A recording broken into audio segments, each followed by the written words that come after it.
Hello and welcome to another lecture of the Law of the Sea. Today we are going to talk about principles of the Law of the Sea. I am Muhammad Tahmidul Islam, lecturer, Department of Law, World University of Bangladesh, and this lecture has been produced as part of the online learning system of the World University of Bangladesh. So let's begin. Law of the Sea's major foundation lays on three major principles. Development of the law of the sea as a whole is centralized and emerged under these subsequent principles. Number one is the principle of freedom. Number two is the principle of sovereignty. Number three is the principle of common heritage of mankind. So we are going to talk about all three principles. Traditionally, the law of the sea was dominated by the principle of freedom and the principle of sovereignty. Principle of freedom aims to ensure the freedom of various uses of the oceans, such as navigation, overflight, laying submarine cables and pipelines, construction of artificial islands, fishing and marine scientific research. So freedom of the seas aim to actually safeguard these rights, like the navigation right, the research right, the laying of submarine cables right. So these rights are actually protected by the freedom of the sea. So this is the principle of freedom. Therefore, freedom to be exercised in the sea concerns the overall commercialization of the sea, or opening its boundaries to international trade and commerce while ensuring navigational rights of the states. So the principle of the freedom has two aspects. One is the commercialization or the commercial application of the sea, and the second is the navigational aspect, where other ships or other countries' ships have the right to peacefully navigate through the waters of another state. The liberalistic accessibility of the sea was first postulated in the Mare Liberum, or the open sea, in 1609 by Hugo Grotius. He wrote the open sea principle in 1609, and from that we found the principle of freedom. The publication of Mare Liberum was to assist the Dutch East India Company to trade in the Indian subcontinent, where Spain tried to retain exclusive control over East Indian trade. So this principle actually developed as part of the effort from the Dutch East India Company to exercise their right to do business in the Indian subcontinent. In the Mare Liberum book, however, Grotius advocated the freedom of commerce on the basis of the freedom of the seas.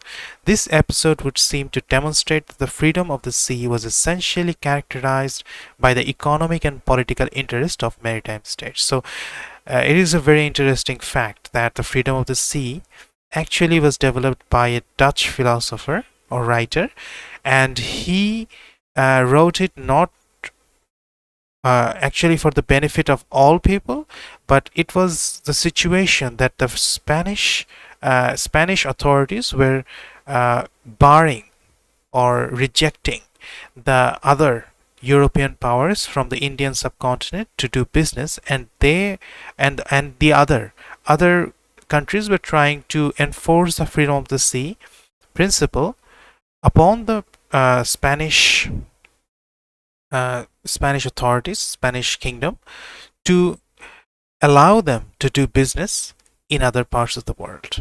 So that is how this principle got developed. So now we are going to talk about the scope of the principle of the freedom. The principle of freedom aims to ensure the freedom of various uses of the oceans, such as navigation, overflight, laying submarine cables and pipelines, construction of artificial islands, fishing and marine scientific research.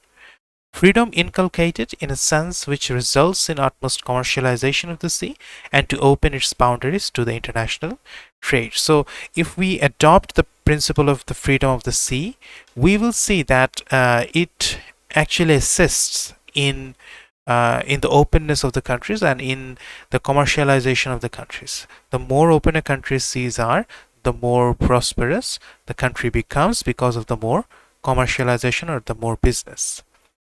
So now let's talk about the principle of sovereignty. The principle of sovereignty seeks to safeguard the interest of coastal state.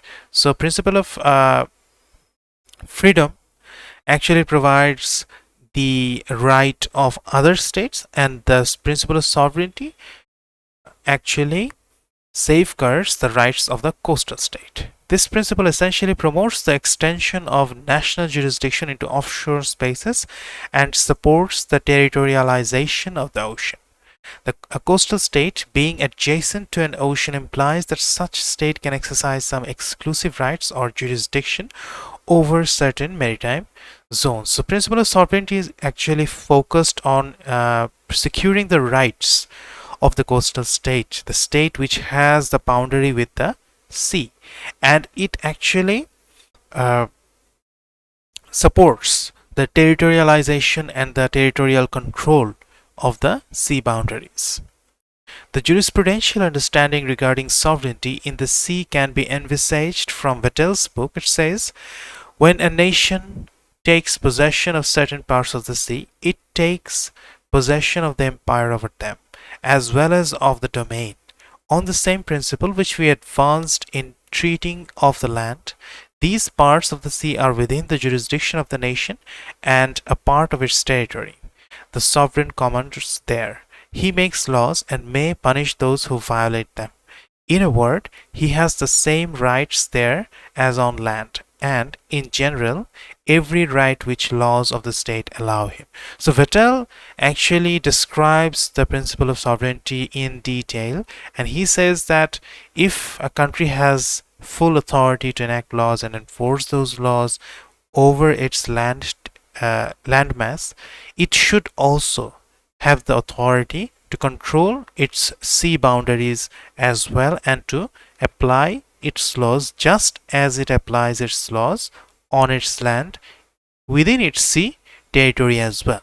So this principle is now enforced, and we see that in the territorial water, in the contiguous zone, and in certain parts of the exclusive economic zone as well, the coastal state has a certain limit of power in which that state can use the power to enforce its rules, regulations, and laws. Here, Vattel emphasized that a coastal state can treat the portion of the sea adjacent to its mainland as its own territory.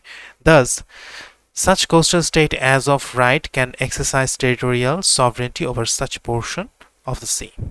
Moreover, Vattel attempted to differentiate between high seas and territorial sea at the same time. Vattel accepted the right of innocent passage through the territorial sea and straits. So, Vattel in his early times have already accepted that even though the coastal state should have the power to control the territorial sea, they should allow other states to pass through their coastal sea, which is what we see here today. So now the scope of the principle of sovereignty. The principle of freedom has incorporated two jurisprudential aspects regarding territorial sovereignty over seas concerning a coastal state. The first aspect deals with the territorial sea, which includes all marine spaces which falls under the national jurisdiction of the state. And second aspect deals with the marine spaces beyond territorial sea and to high seas where the principle of freedom applies. So in the high sea, the principle of freedom applies to every country. But in the territorial sea, the principle of freedom applies to the other countries, and the principle of sovereignty applies to the coastal state. But after the 19th century, due to the rapid development in the law of the sea, states are starting to extend their national jurisdiction in the high seas as well. So we are seeing that trend now, with China actually establishing artificial islands on the South China Sea, and they're grabbing that small artificial territory and and claiming that the 200 nautical mile region to be theirs, which actually falls within the scope of other countries as well. The principle of the common heritage of mankind emerged as an antithesis against the principle of sovereignty and the principle of freedom. So common heritage of mankind emerged as actually to protect the high seas and the common places, which can be used for the betterment of mankind as a whole, not for a singular country. So now let's talk about in depth the principle of common heritage of mankind. This principle is distinct from the traditional principles. It differs from the conventional approach because while principle of sovereignty and freedom aims to safeguard the interest of the state, but on the contrary, common heritage inculcates the mankind as a whole. So the common heritage of mankind principle actually does not concern itself with the protection of rights of other states or the coastal state or any individual state, but what it does is that it tries to safeguard the whole humankind's interests. Finally, this principle recognizes that humans are pivotal actors of the law of the sea, and such a concept has reshuffled the state-to-state system and brought individuals in the ambit of the sea law. So in conclusion, we can say that international law of the sea is an emerging subject, and these three principles of the sea law determines that edifice upon which the entire structure and function of the sea law depends. So this is the end of the lecture. We have talked about the three principles that are most important for the law of the sea. The number one was the principle of freedom, number two was the principle of sovereignty, and number three was the principle of common heritage of mankind. The principle of freedom is concerned mostly with other states having the right to peaceful navigation and commerce. The principle of sovereignty is concerned with the coastal state, with its coastal territories and its power to enact and enforce the laws in the coastal waters. And the principle of common heritage of mankind are those laws, rules, regulations which are actually applicable to all states regardless if they are coastal or other states. So thank you all for participating in today's class. I hope you have understood the lecture contents, and if you face any difficulty in understanding the lecture, you can ask in the comments section. I will answer accordingly. Thank you all, and I hope to see you in the next lecture. Thank you.